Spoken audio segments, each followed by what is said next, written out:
It's your girl Nikki St. Clair, and I'm back on these YouTube streets again.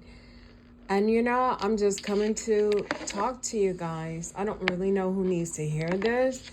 If it doesn't pertain to you, but you know someone that it can help, please share it with them. But stay out of people's business, y'all. Stay out of people's business. If it does not concern you, just stay out of people's business, because you could talk to a friend to leave an abusive relationship or a relationship that's toxic. You can try to talk them out of it. And, they're subject to go back and not talk to you no more. They don't want to talk to you because number one, they're embarrassed that they've already vented to you about everything. So you know too much. And number two, they done went back after all of that venting. And it's just better for people not to pull on your energy. I'm a very compassionate friend, and I'm very empathetic. To a default, to where if you tell me somebody did something to you and I love you, my loyalty is so strong, I'm ready to ride for you. I'll tell you what I think, or, I'll tend to kind of get preachy. I've gotten better over the years, but 9 times out of 10, even when you talk to your friend, all you're doing is confirming some things that they already know. They already know that person is no good. They already know she's using him for money. He already knows he's being used for money or a place to stay. She already knows that he's no good. He already brought her a couple of STDs and got somebody else pregnant. And sometimes they just want to vent to you. It is okay for you to set up boundaries and say, hey, sis, hey, brother, how would you like for me to show up for you in this particular conversation? Because sometimes they already know. They just want to vent to you. And sometimes they do want your opinion. But at a lot of times, they want your opinion because they want to know, is this person judging me? And 9 times out of 10, we are. Because they're judging the situation. And 9 times out of 10, if you come up with some sort of solution for your friend, you've already listened and you've already assessed the situation. You already did the math. And you're like, hey, how about you just take yourself out of the equation? How about, because I'm a firm believer, karma takes care of its own. Whatever you put out there, you're going to get back. I think it's just better to walk away.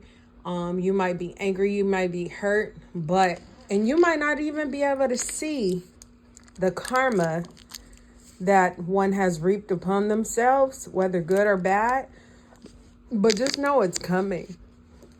And you have to separate your feelings.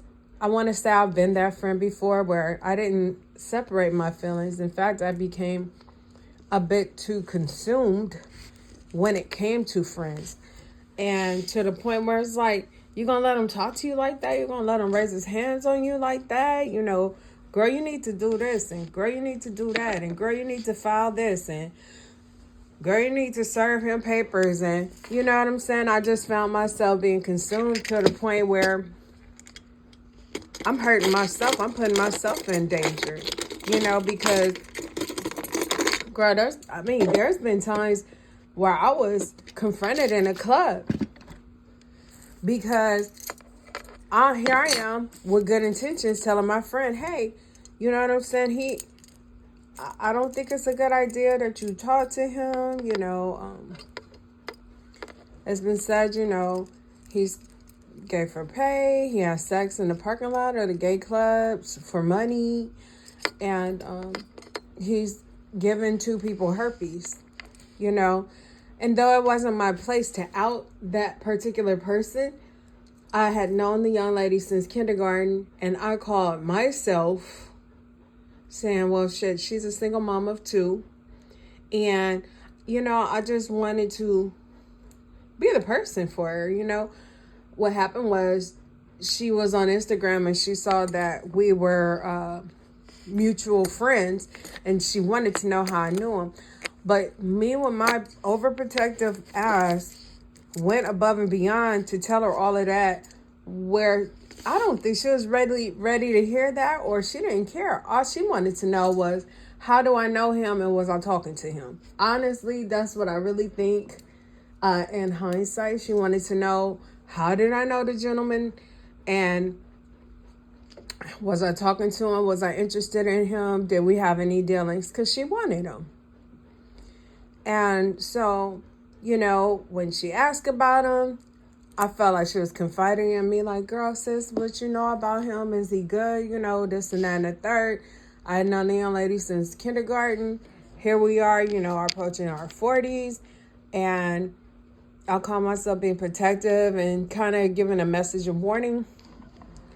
And not only did she go back and tell him, but she went back and told him who said it. And I'm in a club, Taco Tuesday, with my best friend, and we both know the gentleman.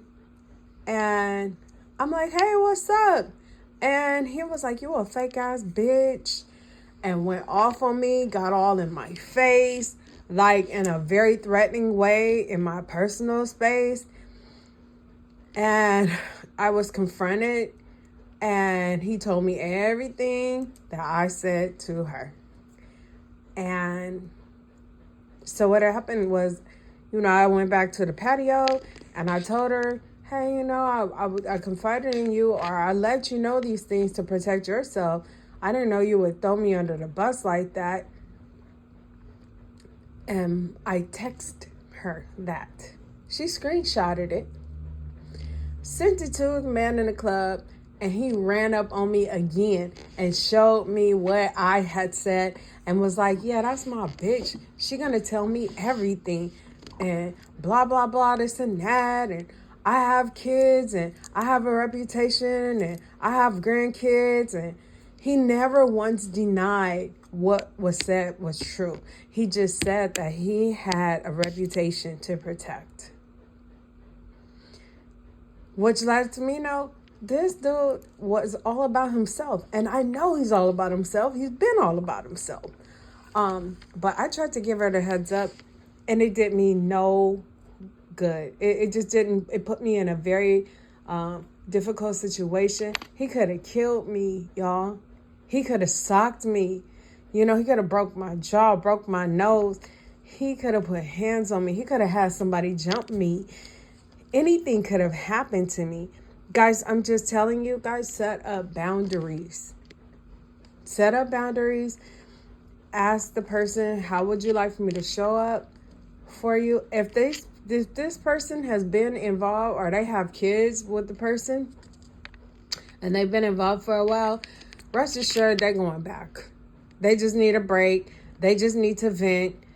And a lot of times when they go back, they'll get real quiet. They don't want to answer your phone calls.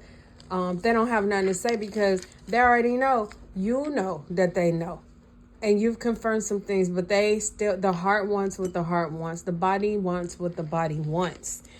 And they're embarrassed, and they're willing. They done cooled off, and they decided to go take their toys and go back in the house. So, I'm Nikki St. Clair. Guys, protect your energy. Stop letting people just vent to you and put shit in your lap and then get up and they feel better and they go back to doing whatever the hell they've been doing. And then you sitting up here worried. You sitting up here with anxiety. You're sitting up here protected of a friend that don't even want to be protected. Focus on yourself, okay? I appreciate you stopping by. You could have been anywhere, but you decided to drop by my channel and like, comment, and subscribe. And I'll talk to you later. Peace.